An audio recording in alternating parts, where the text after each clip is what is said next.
तर मग ही अनुरूपता आपण आत्तापासून बघितली की मुलगा आणि मुलगी कसे आहेत हे कसं ओळखावं याचे काही टोकताळे तुम्ही सांगितलेत वगैरे, पण अनुरूपता कशी तपासावी, कॉम्पॅटेबिलिटी. हां, आता हे गंमत कशी आहे की मुलं मुली लहान असताना परीकथा कहाण्या असं वाचतात, तेव्हा त्याच्यात काय असतो शेवट बरं, आणि ते सुखाने नांदू लागले.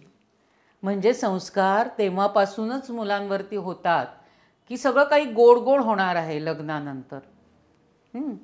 नंतर थोडेसे मोठे होतात मुलं आणि ते सिरियल्स कथा सिनेमे बघतात, त्याच्यातही तेच की लग्नानंतर खूप मज्जा असते.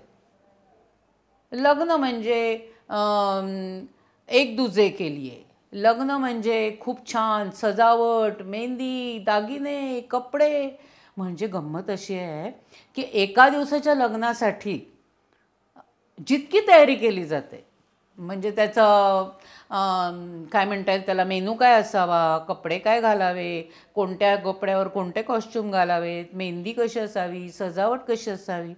अरे पण ज्या व्यक्तीबरोबर आयुष्य काढायचं आहे त्याची काय पूर्वतयारी, त्याचा काय विचार, त्याच्याबद्दल काहीही अभ्यास केलेला नसतो, काहीही विचार केलेला नसतो. आता एक गंमत म्हणून आपण उदाहरण घेऊयात की 2 कंपन्या मर्ज होताना तिसरी कंपनी तिसरं नावाने येते आणि त्याचे रूल्स रेग्युलेशन नवीन असतात. मग तुमची 2 घरं एकत्र येऊन तुमचा नवीन संसार दोघांचा सुरू होणार आहे, त्याच्याबद्दल काय विचार, त्याचे रूल्स त्याचे रेग्युलेशन काय ठरवलेत आणि ते फॉलो करणार आहात का, हो की नाही. होय होय होय. आणि तुम्हाला तुमच्या आयुष्यामध्ये वैयक्तिक पण प्रगती करायची आणि टीमनी पण प्रगती करायची, असा कन्सेप्टच नसतो. बरोबर. मुळामध्ये लग्नाळू उमेदवाराला हे कळलं पाहिजे की मी लग्न का करतोय. माझ्या आजूबाजूच्या माझ्या बरोबरीच्या मित्रमंडळीची लग्न झालीत म्हणून मला करायचंय, बरोबरच्या मित्रमंडळींची लग्न झाली म्हणून मला करायचंय का आईवडील फोर्स करतात, झालं झालं आता शिक्षण झालं नोकरी झाली आता लग्न कर लग्न कर लग्न कर म्हणून लग्न करायचं, की तुम्हाला आता हक्काचं माणूस हवं असं वाटतंय, कंपॅनियन पाहिजे अशी तुमची भूमिका असेल आणि तुम्ही त्या दृष्टीने विचार करून लग्नाचा विचार केला तर तुम्हाला काही गोष्टी ॲडजस्ट कराव्या लागतील. हां, आणि ती ॲडजस्ट करण्याची तुमची तयारी आहे का. बरोबर. समजा एक आयुष्य म्हणजे रंगमंच समजलं तर नवरा बायको ही नवीन भूमिका झाली.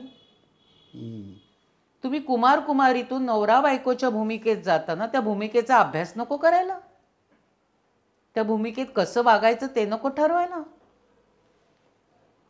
रॉ मटेरियल ज्याप्रमाणे एकदम धाडकन रंगमंचावर एखादा विदाऊट प्रॅक्टिस गेला आणि रोल करायला लागला, त्याचं कसं काम होईल, चुका होतीलच ना. हो हो हो. तर तुम्हाला थोडीशी कल्पना आधी की मला बायको बनायचं, मला काहीतरी 2 घरं एकत्र येणार आहेत, नवीन पद्धती स्वीकारायच्या आहेत, काही आपल्या पद्धती स्वीकारायला लावायच्या आहेत, या गोष्टीची जाणीव पाहिजे ना.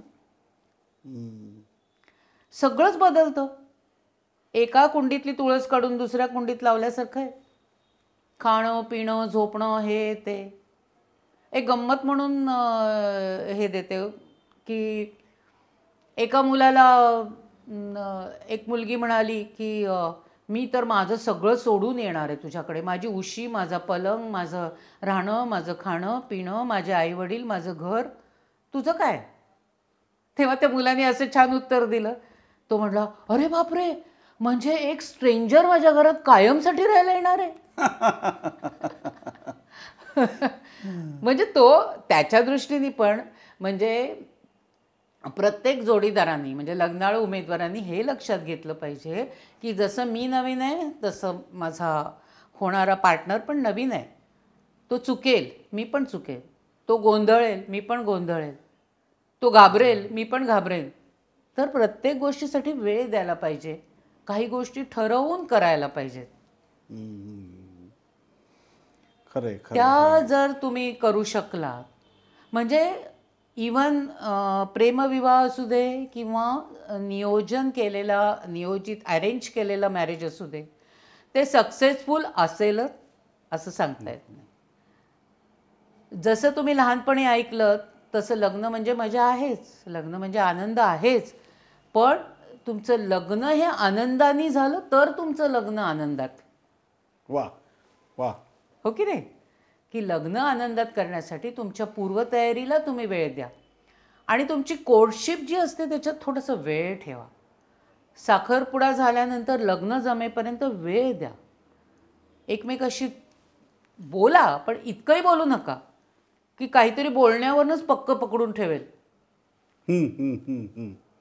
की तू तशी बोललीस, तेव्हा तशी बोललीस म्हणून मी तुला स्वीकारलं. असं पण नाटकी बोलू नका की जे तुम्हाला पुढे नाही स्वीकारता येणार. आणि एवढंही मोकळेपणाने बोलू नका की तुमचे सगळेच पत्ते ओपन करा. म्हणजे कुणाचाच कुणावरती नियंत्रण असं असता कामा नये. प्रत्येक व्यक्ती स्वतंत्र आणि स्वतःची प्रगती साधेल आणि आपल्या टीमची म्हणजे नवरा बायको म्हणून सुद्धा प्रगती साधेल. एकमेकांच्या हातात तर हात द्यायचा आहे, पण या कोर्टशिप मध्ये हातचं राखून हातात हात हातचं द्यायचा. राखून हातात द्यायचं आहे.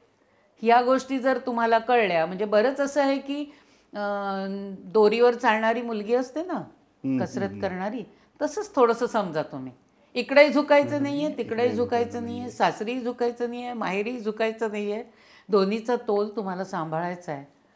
आणि दोघांनाही, लग्नाळू उमेदवार जे जे आहेत त्या सगळ्यांना हेच करायचं आहे.